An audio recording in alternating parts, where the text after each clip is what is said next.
His name is Reverend Dr. Deforest Blake Buster Soaries Jr.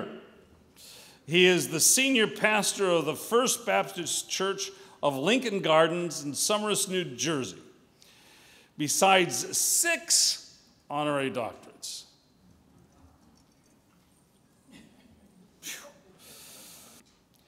Without question, he is a world-renowned advisor, author, and leader.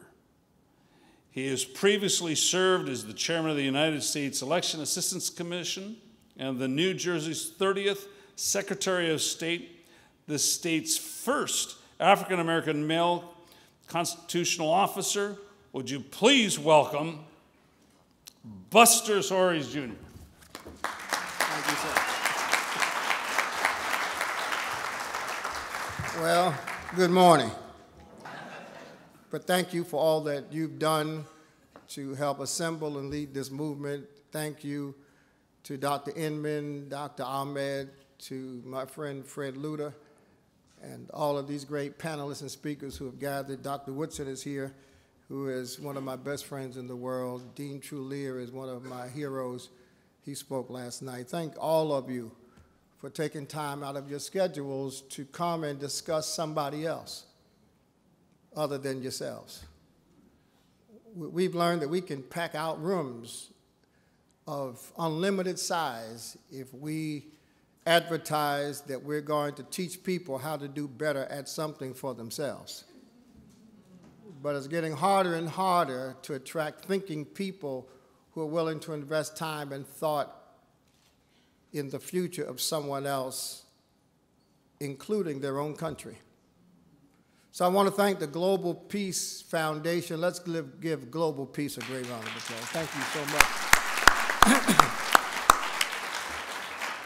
It's really an audacious proposition to concern yourself with global peace. I want you to meet my wife, the first lady of our church, and the only lady of my life, Margaret Donna Soaries, who's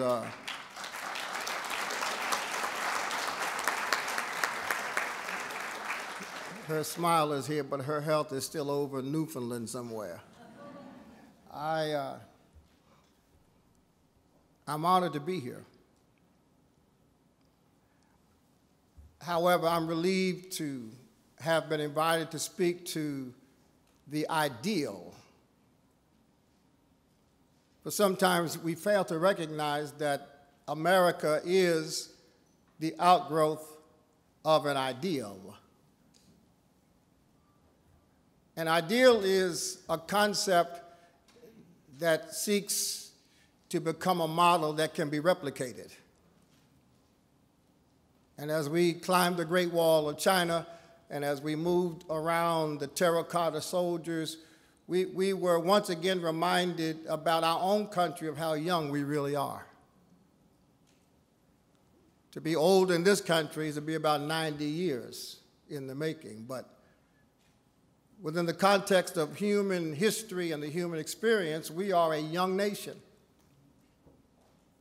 But the fact that we have been able to become who we are and do what we've done and defend who we've defended and feed who we've fed and develop what we've developed and provided what we provided, the fact that we in fact are America, the leading superpower on the planet, the greatest philanthropy engine ever known, the model in free elections and free enterprise in such a short period of time, it reminds me that Grandma was right. There must be a God somewhere. Only God could take a fledgling group of people who stumbled into a place that they did not seek and turn it and them into us. And so we ought to, in our own way, give God some thanks for who we are.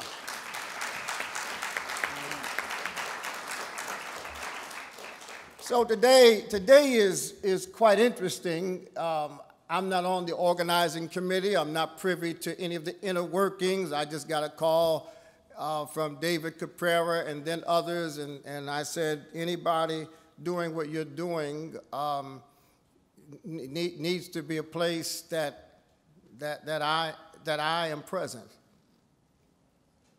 But I don't think you knew that today was Sophia Loren's birthday.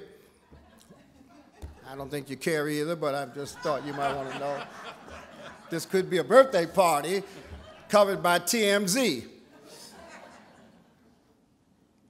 But you may have known that tomorrow is another birthday. It was September 1st, September 21st, 520 BC. That God asked the prophet Haggai if there were any people left among those who had returned from captivity and exile who remembered the former glory. You know the story, and I don't have time to tell it anyway, but the children of Israel were in captivity. One of them said that they wept when they remembered Zion and wondered how they could sing the Lord's song in a strange land. The temple in Jerusalem had been ransacked. It was 587 BC when the people of Judah were taken into captivity. It was 722 when the people in the north were taken. And now, after Cyrus signed the Emancipation Proclamation, the people of Israel were allowed to go back to Jerusalem, and when they got there, they discovered that the temple, the house of God, the place of worship, headquarters, had been ransacked. They had stolen the gold. They had desecrated all of the holy places. It was not worthy of God's people, and so they began building. They began repairing this temple. They began fixing the glass and reconstructing the walls. They began the process, Dr. Inman, of bringing the temple back to its former glory and restoring the ideal. This was the temple that Solomon built. This was the temple where God would interact with and visit God's people. And when the captives came back, they saw that the temple was in disrepair, and they said, let's build it. And they did for about 4 years, then they stopped. They stopped because the enemies on the outside did not want them to do it.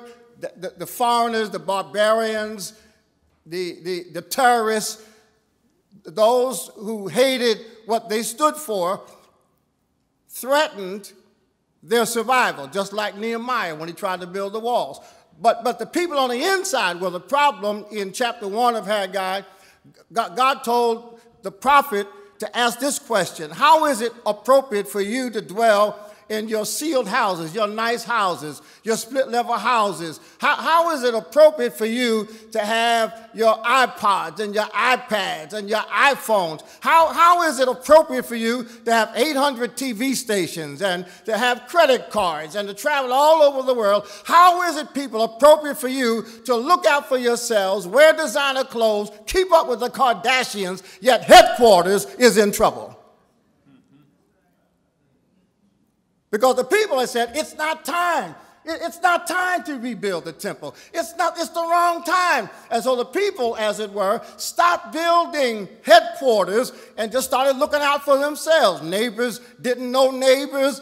Blacks did not speak to whites.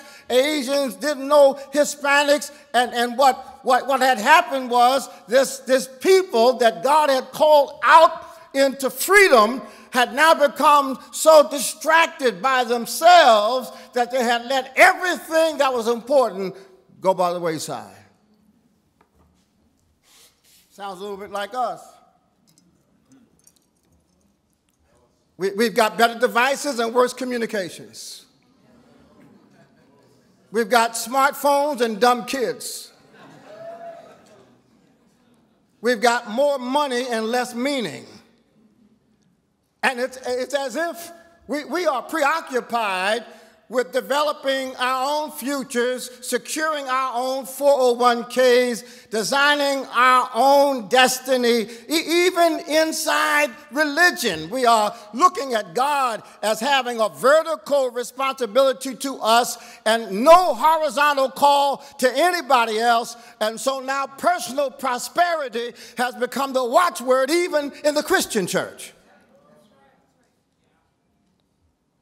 How is it?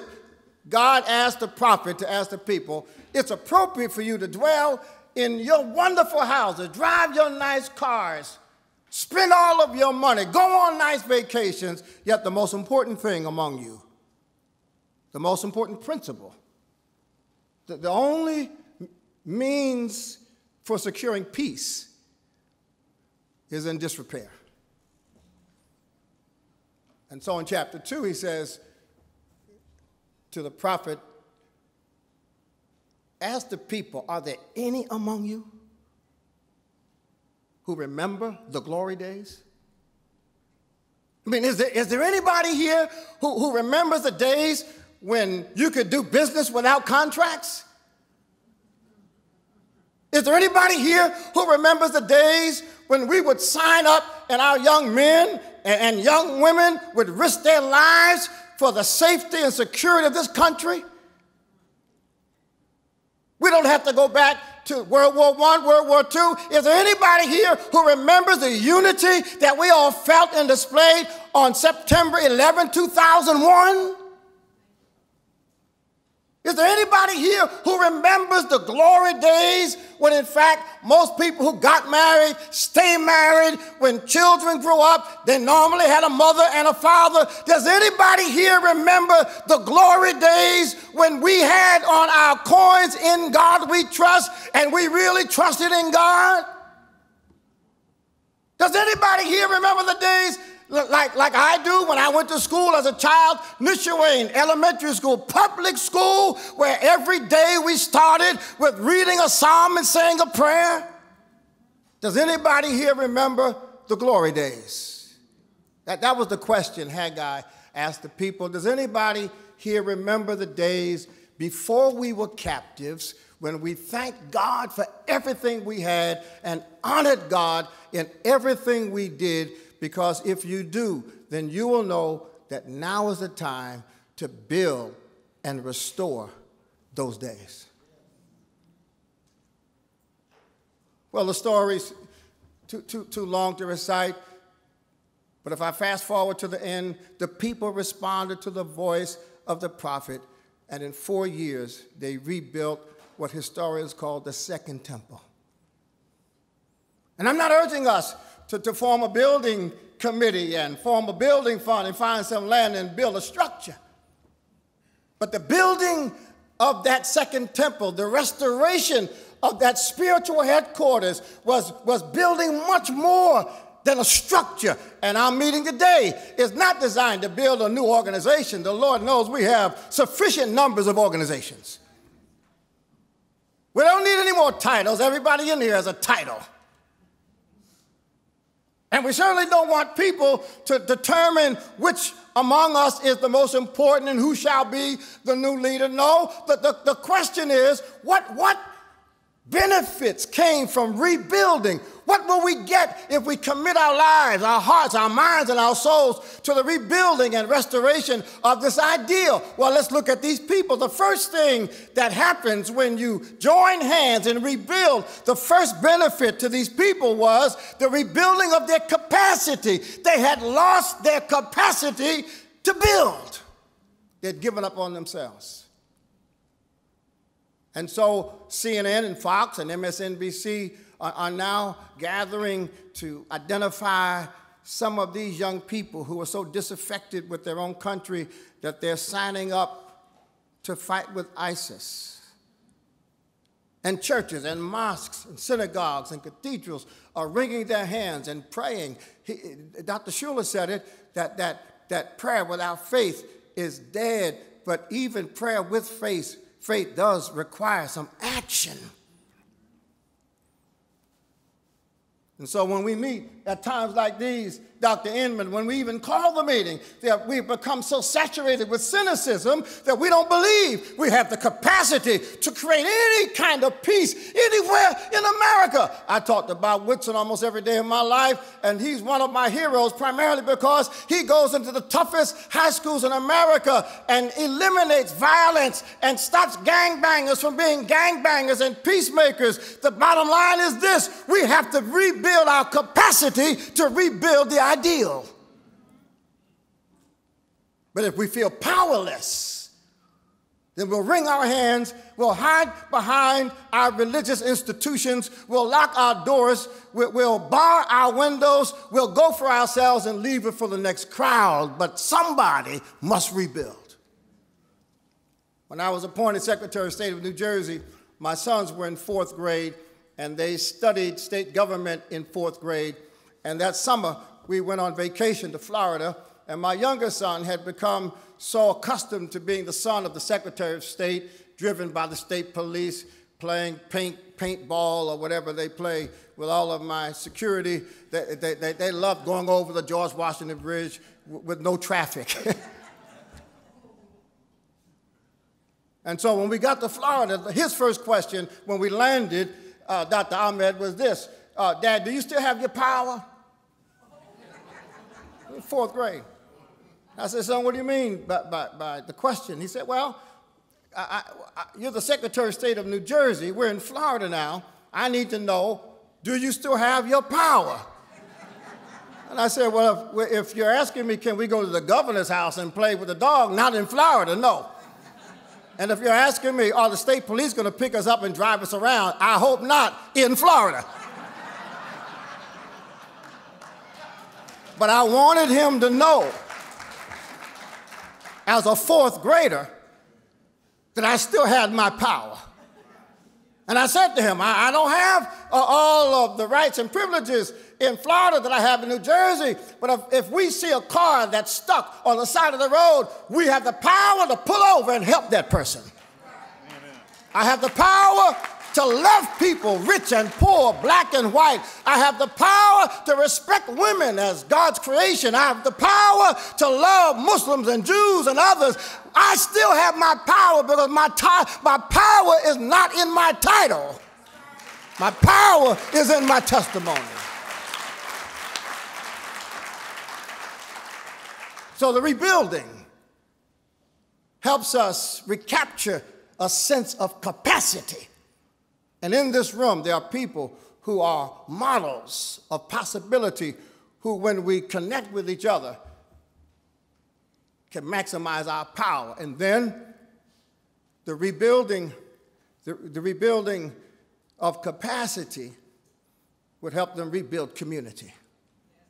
I'm appalled at this partisanship that requires people come at each other with attack ads and hatred simply because they're part of a different party. Somebody has to rise above the partisanship. If we're going to achieve peace, it's going to be a community effort. And what had happened in the absence of that temple was that people were behind closed doors living lives of privacy rather than living to flesh out community. That temple was more than just the practice of Judaism, but that temple was symbolic of our need to have collective forces, to have catalytic personalities, to have meetings like these where we can leave our titles and our identities at the door and be one people. That's why that one nation under God was such a powerful ideal, and those ideals were bigger than the capacity of the people who wrote the words. There's no other nation where the language of the founders exceeded the capacity of the people who wrote the words to heed the very words that they wrote. All men created equal, and the women can't vote, and the blacks are in slavery. That's a part of the heritage, but thank God the ideal is bigger than the heritage. And if the ideal had not been bigger than the heritage, we would have been trapped into the heritage. But what we've come to describe is bigger than our heritage. Our heritage is flawed, but our ideal comes from God. So don't get hung up. I'm almost there. Don't get hung up on the flaws, because the genius of America is our ability to self-correct as a people. And then finally, these people in the rebuilding, these people were rebuilding their culture.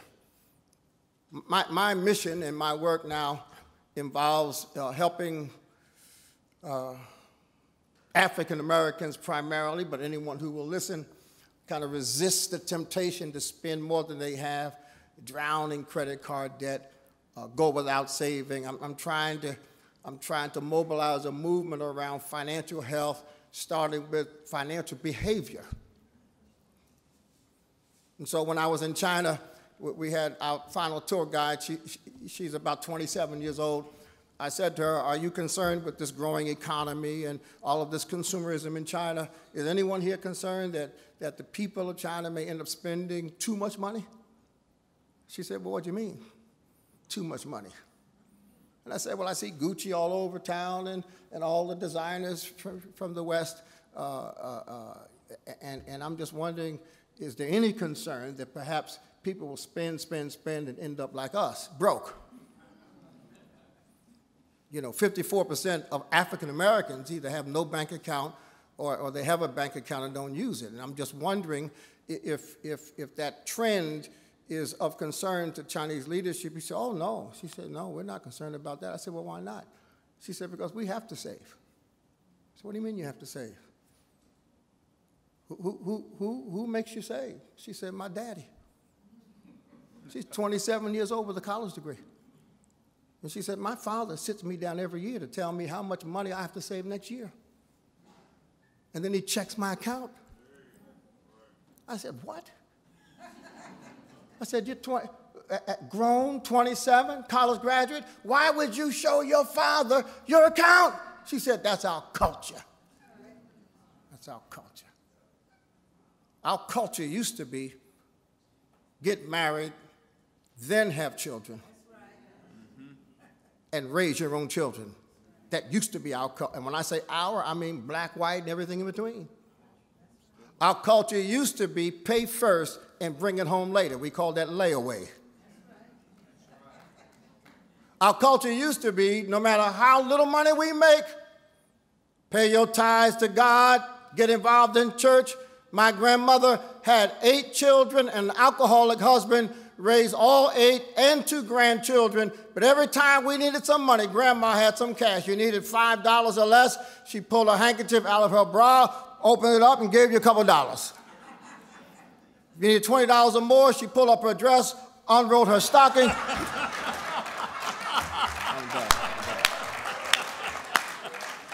The big money was up here, down here, the little cash was up here.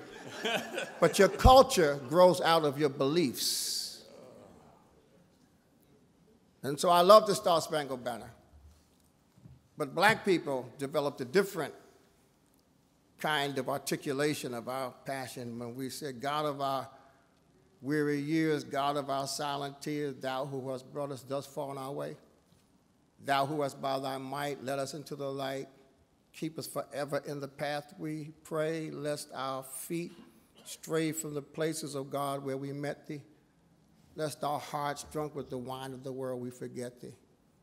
Shadow beneath thy hand, may we forever stand true to our God and true to our native land. Let's not forget the former glory so that we will not fail to build and restore the ideal.